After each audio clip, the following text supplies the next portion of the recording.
राम का नाम तो कभी भी ले लीजिए, इसमें क्या दिक्कत है? और दूसरी बात ये कौन सा क्राइटेरिया हुआ कि अगर मुझे किसी चीज में कोई कमी पेशी दिख रही है तो ये कौन सा तरीका हुआ कि पहले इसके बारे में बताओ तभी मैं सवाल उठा सकती हूँ? ये तो कोई रूल नहीं है ना, पहले मंदिर जाओ तभी सवाल उठा सकती हूँ, पहले ज्ञानवापी पे बोलो या फिर कृष्ण जन्मभूमि पे बोलो तभी सवाल उठा सकती हूँ। नहीं भाई, गलती दिख रही है, मेरा एक व्यू पॉइंट है, मेरे पास जानकारी है, मैं उस पर सवाल उठाऊंगी, उस पर नहीं देना मुझे व्यू पॉइंट, मामला अदालत में है। पिनाजी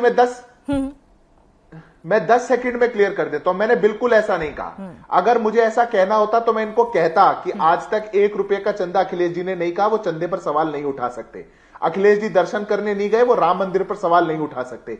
आशुतोष जी जो बैठे 10 रुपए की पर्ची नहीं दिखा सकते, वो इतना बड़ा भाषण नहीं कर सकते। मैंने नहीं कही ये बातें, मैं कह रहा हूं बिल्कुल कहो, आप साक्ष्य हो तो कहो, पर ना हम थाने में जाएंगे, ना हम कोर्ट में जाएंगे, ना हम कहीं कंप्लेंट देंगे। हम मौका देख करके टीवी के सामने किसी को बैठाएंगे और जय श्री राम करने लगेंगे तो अच्छी बात है, आपने कही जब जागो तब सवेरा। पर ये वापिस सो जाएंगे जैसे ही आप इनसे ज्ञान व्यापी के बारे में पूछेंगे और कृष्ण जन्म स्थान के बारे में पूछेंगे, ये सो जाएंगे, सवेरा शाम में ढल जाएगा। यह है इनकी सच्चाई। तो अगर एक्सपोज हो रहे हो और एक्सपोज होना इतना आसान हो तो कर देना चाहिए, मेरा इतना ही आग्रह है। ठीक है भाई, राम की चिंता है आपको, भोलेनाथ की, और साथ में यदुवंशी कृष्ण जन्मभूमि की भी चिंता कर लीजिए। मामला जब राजनीतिक हो रहा है और योगी जी ने भी कह ही दिया है कि पश्चाताप करिए, राम मंदिर के दर्शन कीजिए और साथ में कृष्ण जन्मभूमि के आंदोलन के लिए आह्वान कीजिए। पिनाज जी, पिछले 15 दिन 7 जून के बाद से 15 जून तक भारतीय जनता पार्टी इस विषय पे बोलने को तैयार नहीं थी, और उसके बाद जब 15 के 16 तारीख के बाद से ये आना शुरू कर गए तो इन्होंने कहा अरे ये तो कार सेवक है, ये कैसे बोलेंगे, गोली चलाई इन्होंने।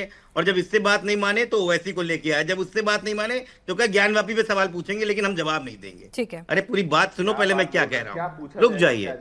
नहीं, वो कुछ नहीं समझ में, वो समझ में इस समय कुछ नहीं आएगा। हमने एफआईआर भी दर्ज करवाई, हम डीएम के पास भी गए, और आज जो प्रेस कॉन्फ्रेंस हो रही है उसमें वो व्यक्ति वो तहरीर भी लेके आया, वहां पे उसको भगा दिया गया।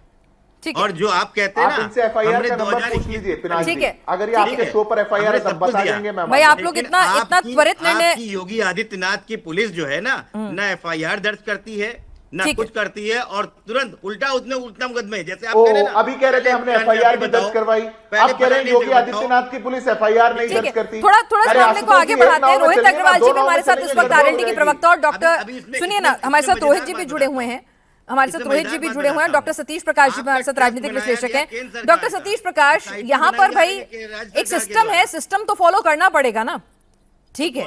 सवालों के, एक मिनट, डॉक्टर सतीश प्रकाश को भी बतौर राजनीतिक विश्लेषक ले लूं। डॉक्टर सतीश प्रकाश, एक सिस्टम है, अब भाई ठीक है, आपको भरोसा नहीं है सरकार पर, आपको भरोसा नहीं है सरकार के अधीन अधिकारियों पर, पुलिस पर, लेकिन आपको पसंद आए ना आए, प्रदेश में सरकार है, अब एसआईटी का गठन भी वही करेंगे, कार्रवाई भी वही करेंगे, और है तो आपको कहीं तो भरोसा रखना पड़ेगा ना।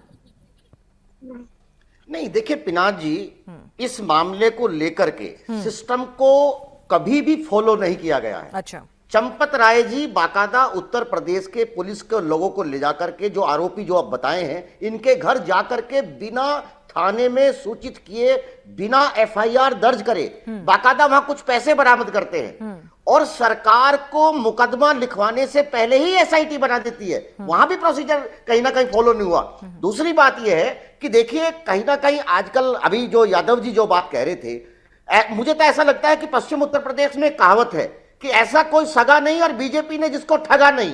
1989 में बीजेपी के बाकायदा पॉलिटिकल एजेंडे में श्री राम आ चुके थे, उन्होंने राम मंदिर बनाने की बात कही थी, और ऐसा कैसा हो सकता है कि राम का नाम लेकर के क्यों नहीं सकता पाइए, पूरा का पूरा बीजेपी को उसका बहुत बड़ा राजनीतिक लाभ मिला है, लेकिन आज ये कह रहे कि उन्होंने कोई इसका लाभ नहीं लिया। देखिए, मैं एक छोटी सी बात कहता हूं, कहीं ना कहीं लोगों के मन में आशंका है, चंपत राय जी का इस्तीफा अभी स्वीकार नहीं है। ठीक है, चंपत राय जी ने इस्तीफा ही दिया है, इस्तीफा स्वीकार नहीं है। एक बात, चंपत राय जी ट्रस्ट के आजीवन सदस्य हैं, उन्होंने सिर्फ पद से इस्तीफा दिया है, वो आजीवन, उनको कहीं भी वहां से निकाला नहीं गया है, या निकालने की कोई बात नहीं रही है। दूसरी बात, आलोक जी जो बात कह रहे थे, आलोक जी ने सारे सवाल का जवाब गुलमुल दिया है। अगर आलोक जी को यह लगता है कि कहीं ना कहीं वो अपराधी है, अभी तो वो मान ही नहीं रहे, सबसे पहले उनको वीएचपी से निकाले, क्योंकि इतनी बड़ी घटना घटी है, इतनी बड़ी लूट हुई है, आपको मालूम है जी।